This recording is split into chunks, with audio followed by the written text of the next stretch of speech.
అందరికీ నమస్కారం. ఈరోజు మనం వ్యవసాయం అందరూ చేద్దామనే ఒక టాపిక్ గురించి మాట్లాడుకుందాం. అంటే చాలామందికి అనుమానం రావచ్చు, అదేంటి అందరూ వ్యవసాయం చేద్దామంటున్నారండి అని అనుమానం రావచ్చు. కానీ ముందు మరి అందరూ వ్యవసాయం చేసే పరిస్థితులు రావచ్చు.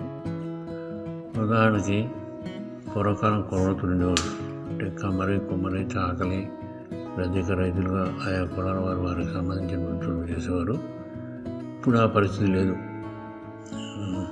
ఎందుకు లేదంటే ఆ కులాల వారు, ఆ కుల వృత్తుల వారు కూడా బాగా చదువుకుని ఇతర రంగాల్లో బాగా సెటిల్ అవుతారు. అలాగే మరి ఉదాహరణ తీసుకుంటే ఇప్పుడు పట్టణాల్లో కానీ పల్లెటూళ్ళలో కానీ వాషింగ్ మిషన్ కొనుక్కొని ప్రతివారు ఇంటి దగ్గరే బట్టలు శుభ్రం చేసుకుంటున్నారు. అంటే కుల వృత్తి అనేది పోయిందన్నాను ఒక ఉదాహరణ చెబుతున్నాను నేను. అలాగే వ్యవసాయంలో కూడా ఇదివరకు రైతులు మరి పొలం ఉన్నవాళ్ళు, పెద్దవాళ్ళు, చిన్నవాళ్ళైనా సొంతంగా వ్యవసాయం చేసేవారు. ఇప్పుడు దాంట్లో కూడా సొంత వ్యవసాయం తగ్గిపోయి కౌలు వ్యవసాయానికి ఎక్కువ వెళ్ళింది. అదే చేపలు కానీ రైలు కానీ చూస్తే కొంతమంది లీజు తీసుకొని ఆ 10 మంది పొలాలు కలిపి ఒక తెరిపించేసి కమర్షియల్గాని అది వృత్తి టేకప్ చేస్తున్నారు. అలాగే మరి వరి లాంటి వాటిని పెద్ద పంటలు అయితే అదేవిధంగా కొన్నాళ్ళు పండించకూడదు. కానీ ఇంకా వరి కాకుండా ఇంకా మనకు కావాల్సినవి చాలా ఉన్నాయి. అందులో ముఖ్యమైనటువంటి ఆకుకూరలు, కూరగాయలు ఇప్పుడు ఏ డాక్టర్ గారు చెప్పినా కూరగాయలు చాలా ఎక్కువ తినమని చెబుతున్నారు. అలాగే ఆరోగ్యమైన కూరగాయలు కూడా పండించి తినవలసిన అవసరం ఉంది. దాని తర్వాత పళ్ళు కూడా మరి ఆరోగ్యకరమైనటువంటి ఆర్గానిక్ పద్ధతిలో పండించిన పళ్ళు కూడా తినవలసిన అవసరం ఉంది. మూడోది ఏంటంటే ఇప్పుడు అందరూ మళ్ళీ చెప్పింది ఏంటంటే ఇంగ్లీష్ మందులు వాడకం తగ్గించి పూర్వకాలం మన పెద్దలు చెప్పినట్టు ఔషధ మొక్కలు పెంచి వాటి ఉత్పత్తులు మనం వాడవలసిన ఆవశ్యకతకి వెళ్ళాలని చూస్తున్నారు. అంటే ఈ 3 రంగాల్లోనే, ఇటు కూరగాయల పెంపకం కానీ, ఇటు పండ్ల పెంపకం కానీ, లేదా కూరగాయల పెంపకం, ఔషధ మొక్కల పెంపకం కానీ, అది ఇంకా అందరూ భాగస్వామి ఉండి ఎవరికి కావాల్సిన వాళ్ళే పండించుకోవాల్సిన పరిస్థితి వస్తుంది. ఆ విధంగా చేయటం కూడా మనకు మనసు ఉంటే మాత్రం అది చేయటం కూడా చాలా తేలిక. ఎందుకంటే వీటిని మరి ఇప్పుడు ప్రస్తుత పరిస్థితి చూస్తే మరి రసాయన ఎరువులు కానీ పురుగు మందులు కానీ విపరీతంగా వాడి పంటలు పండిస్తున్నారు. ముఖ్యంగా ఈ కూరగాయలు కానీ పండ్ల మొక్కలు కానీ ఆ విధంగా పండిస్తున్నారు. ఆ ఉత్పత్తుల మీద ఈ పురుగు మందుల అవశేషాలు ఎక్కువగా ఉండిపోతున్నాయి. అవి తినటం వల్ల మనకు కూడా అంత మంచిది కాదు. అందుకని మనం పండించుకున్నా, బయట వాళ్ళు పండించుకున్నా ఆర్గానిక్ పద్ధతిలోనే పండించుకోవాలి. అదే కమర్షియల్గా చేసేవాళ్ళు ఎక్కువ కూడా ఆర్గానిక్ పద్ధతులు చేయడానికి అంత సుఖంగా ముందుకు రావట్లేదు. అందుకని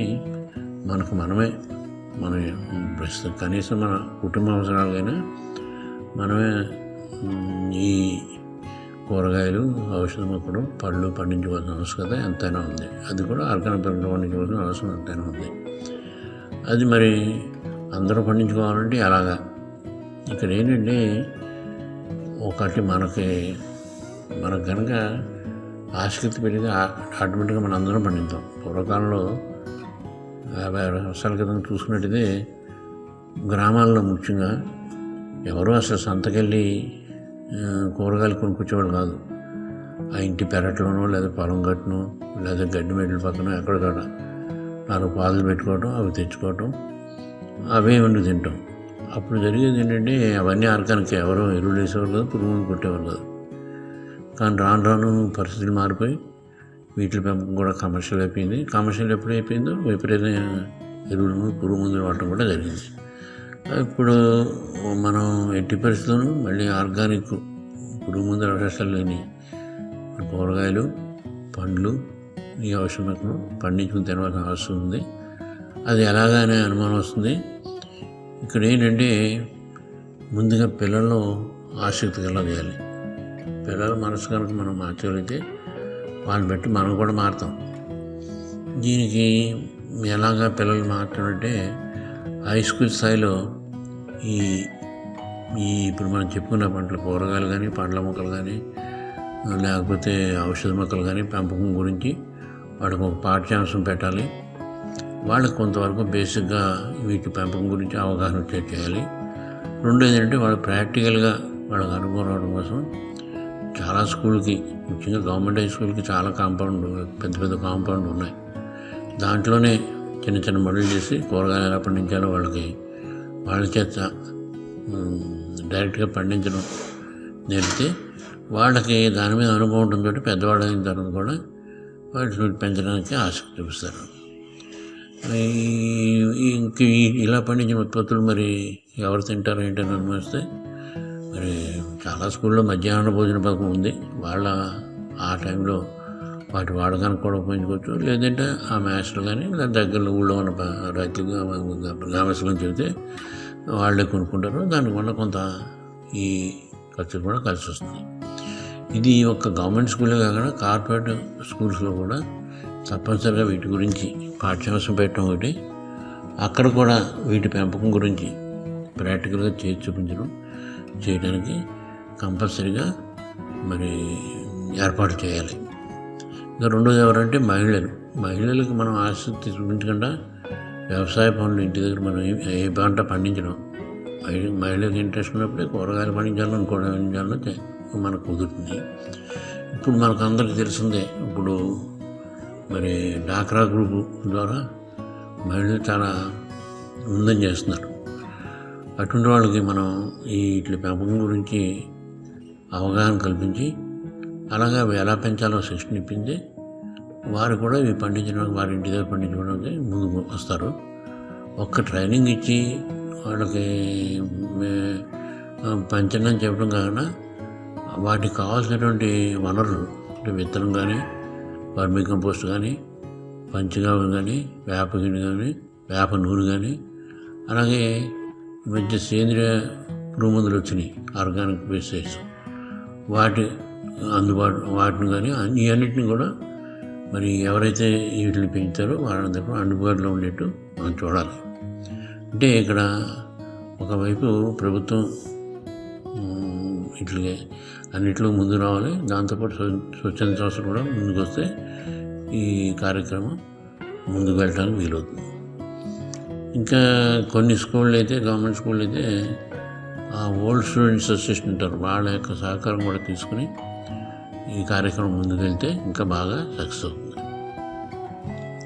అలాగే మరి హార్టికల్చర్ డిపార్ట్మెంట్ వారు ఎవరో వీటి గురించి రెగ్యులర్గా ట్రైనింగ్ ఇవ్వటం, అలాగే ఇప్పుడు ఒకవేళ ఇంటి దగ్గర స్థలం లేకపోతే మిద్దె మీద పంటలు పండించడం, ముఖ్యంగా కూరగాయలు పండ్లు పండించడం గురించి కూడా శిక్షణ ఇస్తున్నారు. చాలామంది ఇప్పటికే టేకప్ చేస్తున్నారు.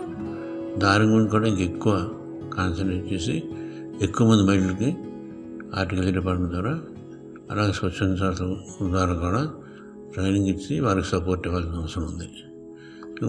తర్వాత ఇంకోటి అంటే మార్కెటింగ్. ఇప్పటికే కొన్ని చోట్ల కొంతమంది రైతులు ఉండండి లేదా ఉత్సాహమైన వాళ్ళుగా ఉండి కొంతమంది ఆర్గానిక్ కూరగాయలు పండ్లు పండిస్తున్నారు. కానీ వారు చెప్పేది అంటే కొంచెం ఎక్కువ పండితే కొంచెం మార్కెటింగ్ చేసుకోవడం కష్టమవుతుందని అంటున్నారు. అప్పుడు ఏం చేయాలంటే, సపోజ్ అది స్కూల్లో పెంచనివ్వండి, లేకపోతే రైతులు పెంచండి, లేదా మహిళలు పెంచనివ్వండి, ఒక మండలంలో పెంచితే ఆ మండలంలో ఉన్న పెంచే రైతులందరూ కూడా ఒక వాట్సాప్ గ్రూప్ ఏర్పాటు చేసుకుని తాము ఏం పండిస్తామో తాము ఇతరులకి ఏమి అమ్మకానికి సిద్ధంగా ఉన్నాయో మనకు ఎప్పటికప్పుడు వాట్సాప్ గ్రూప్లో పెట్టుకుంటే ఆ మిగిలిన వాళ్ళు ఎవరికి ఏది అవసరం ఉన్నా ఈ ఎక్కువ ఉన్న వాళ్ళ దగ్గర కొనుక్కుంటారు. అలా ఒకళ్ళకి అండర్స్టాండింగ్ పెరిగి పబ్లిసిటీ ఎక్కువ వచ్చి మార్కెటింగ్ చేయడం ఈజీ అవుతుంది. ఆ విధంగా చేసుకుంటే మంచిది. ఇప్పుడు ఈ విధంగా మరి మనం చెప్పినట్టు పల్లెల్లో కాకుండా పట్టణాలలో కూడా దీని కనుక ముందుకు వచ్చి కూరగాయలు పండించుకుని తింటే రెండు లాభాలు ఉన్నాయి. ఒకటి ఏంటంటే సేంద్రియ కూరగాయలు ఎప్పుడైతే మనం పండించి తింటామో మన ఆరోగ్యం మెరుగుపడటానికి వీలవుతుంది. రెండోది శారీరక శ్రమ. మనం ఎప్పుడైతే వీళ్ళు పండించడానికి శ్రమ పడతామో అది చాలా మంచిది.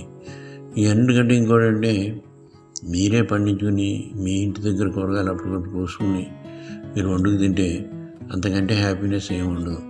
అందుకని మరోసారి అందరికీ, పిల్లలకి, పెద్దలకి, మహిళలకు విజ్ఞప్తి చేసేదంటే ఈ కూరగాయలు అలాగే మరి పండ్లు అంటే ఎక్కువగా ఏదో ఒకటి రెండు మొక్కలు మన ఇంట్లో పెంచుకుంటే జామ మొక్క ఒకటి, బొప్పాస్ మొక్క ఒకటి ఇలాంటివి పెంచుకుని, అలాగే మరి మరి ఈ ఔషధ మొక్కలకు కూడా ఇంపార్టెన్స్ పెంచుకుని ఒకటి మనకు అవసరమైన మొక్కలు కూడా పెంచుకుని మన అవసరాలు తీర్చుకుంటే మన ఆరోగ్యం బాగుపడడానికి వీలవుతుంది. అలాగే పక్కవారికి కూడా ఇస్తే కొంత ఆదాయం మనకు రావడానికి కూడా వీలవుతుంది.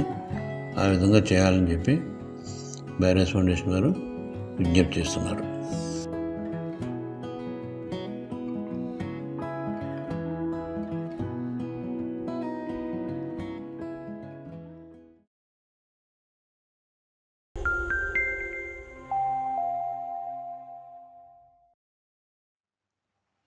మరిన్ని వివరాల కొరకు మరియు సందేహాల కొరకు మా హెల్ప్ లైన్ నంబర్ను సంప్రదించగలరు.